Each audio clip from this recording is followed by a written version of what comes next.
Bonjour. Alors aujourd'hui, on va regarder une analyse, on va faire une analyse du Bitcoin. Donc, on va regarder en hebdomadaire et en journalier pour voir où va le Bitcoin et si vraiment c'est la fin du bull run. Donc, j'imagine que vous avez vu ces derniers temps pas mal de vidéos ou d'articles parler de fin du bull run. Alors, effectivement, dès qu'il y a la moindre correction de 20%, 25%, les gens qui ont peu d'expérience dans l'analyse technique des crypto-monnaies voient tout de suite une fin de bull run.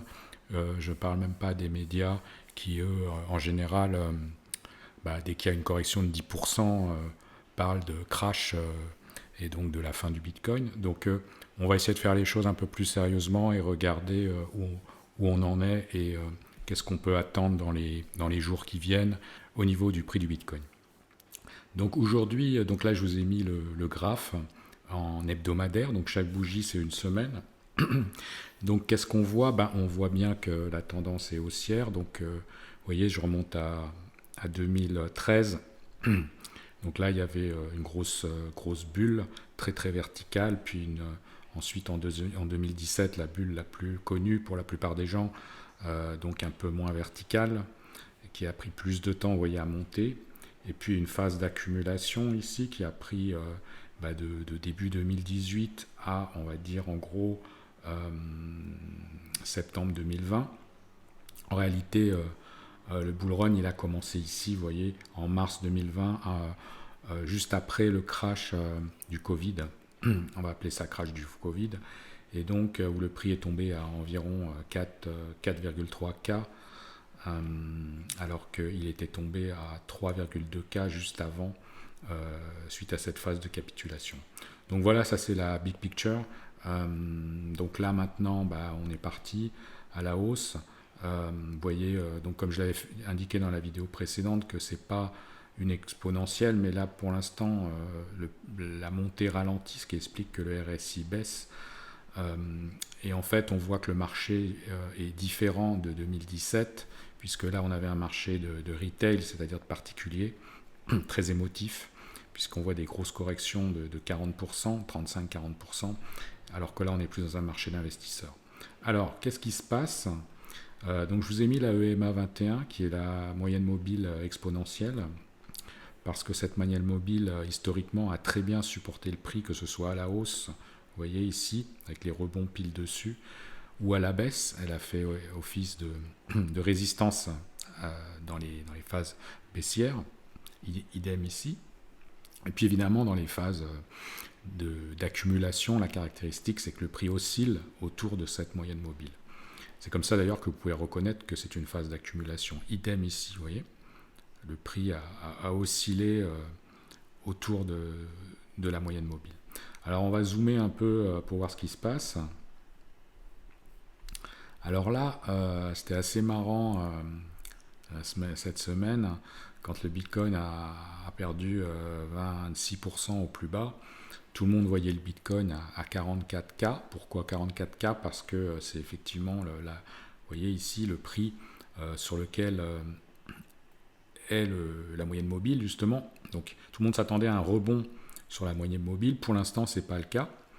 Est-ce que ce sera le cas? Généralement, quand tout le monde s'attend à quelque chose, il se passe exactement le contraire. Donc, ça pourrait être tout simplement un petit piège, c'est-à-dire que tout le monde attend que le prix arrive ici, voire pire, certains ont dû shorter pour racheter au moment où le prix toucherait la moyenne mobile. Malheureusement, pour l'instant, ce n'est pas le cas. Alors, ça ne veut pas dire qu'on ne va pas y aller, mais moi, je pense que c'est assez mal parti. Donc, aujourd'hui, je vais zoomer un petit peu, vous voyez. Donc là, on a eu un plus bas à 46K, 46, 46,8, avec un rebond qui pour l'instant est assez puissant. Alors c'est rien de surprenant, hein, c'est un rebond en 2017, je vais vous mettre le graphe, il y en a plein des rebonds comme ça, vous voyez. Généralement, c'est des bougies avalantes, c'est-à-dire des bougies qui, suite au crack, enfin à la correction, sont plus puissantes que la bougie de baisse, la bougie qui a baissé. Vous voyez, on remonte plus haut que le début de la bougie. Idem ici, on est remonté plus haut. Donc ça, c'est des avalantes. Ça s'appelle. Alors là, ça n'a pas été le cas. Là, ça a été le cas. Enfin, donc, c'est des rebonds extrêmement puissants. Donc, c'est à peu près ce qu'on est en train de vivre. Alors, je ne vous dis pas qu'on va terminer au-dessus de 56K, là. Vous voyez, attendez, je vais zoomer un peu pour faire les choses un peu plus précisément. Vous voyez, là, voilà, ça, c'est un point pivot, on va dire. Hein. Il y a une résistance. Je vais la mettre. Voilà, ici. Donc là, vous avez une résistance, vous voyez, là, ça rebondit là. Puis là, donc là, on pourrait dire que le point pivot, il est ici, hein, c'est-à-dire 55,9K.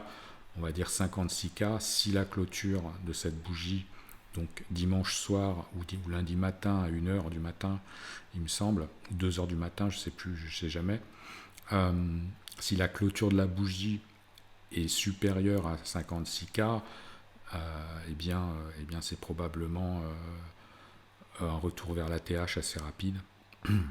Donc à mon sens, on est bien parti pour. Maintenant, si on regarde en journalier,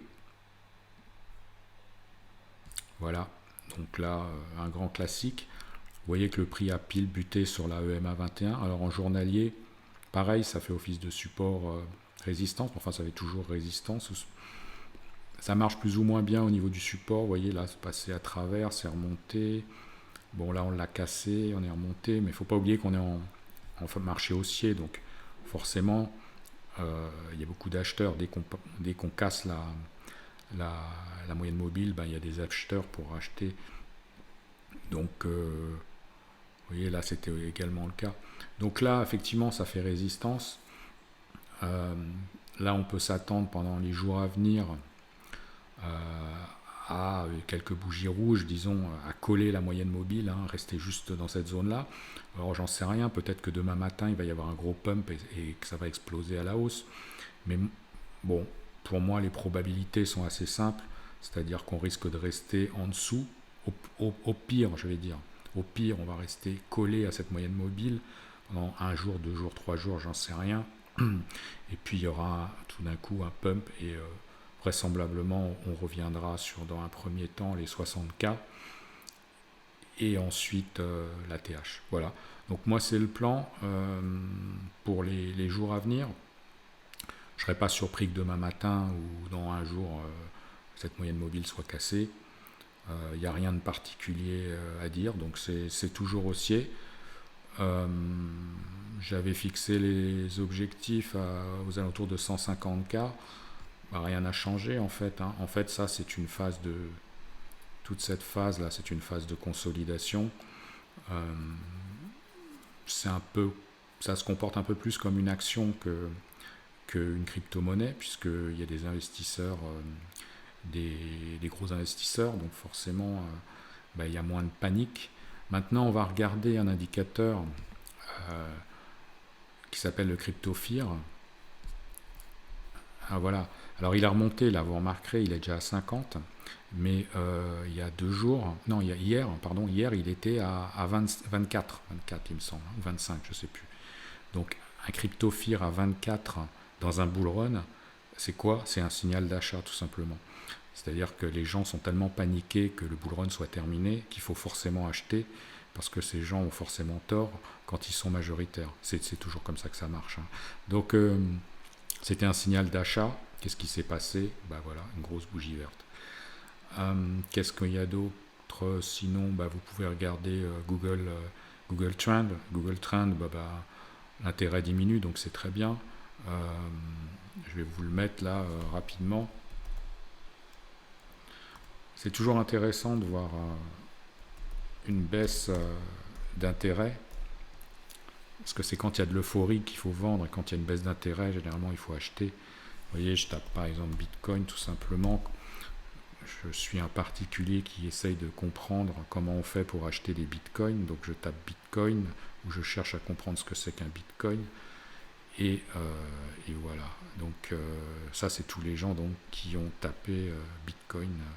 On va voir les recherches. Voilà. Donc on a eu un pic là, lorsque Bitcoin était très très euphorique. Et puis là, ça baisse. Alors là, il y a eu une petite remontée, puis ça baisse. Donc vous voyez, c'est pas la folie hein, par rapport à 2017. Sans compter que Bitcoin est beaucoup plus connu maintenant qu'auparavant. Donc tout va bien. Donc l'intérêt diminue. Le crypto fear a bien baissé. Donc il n'y a plus qu'à attendre une prochaine phase de hausse. Et puis on se retrouve, je pense, dans une petite semaine pour faire le point et voir qu'est-ce qu'on peut attendre dans les semaines suivantes. Voilà, merci, au revoir.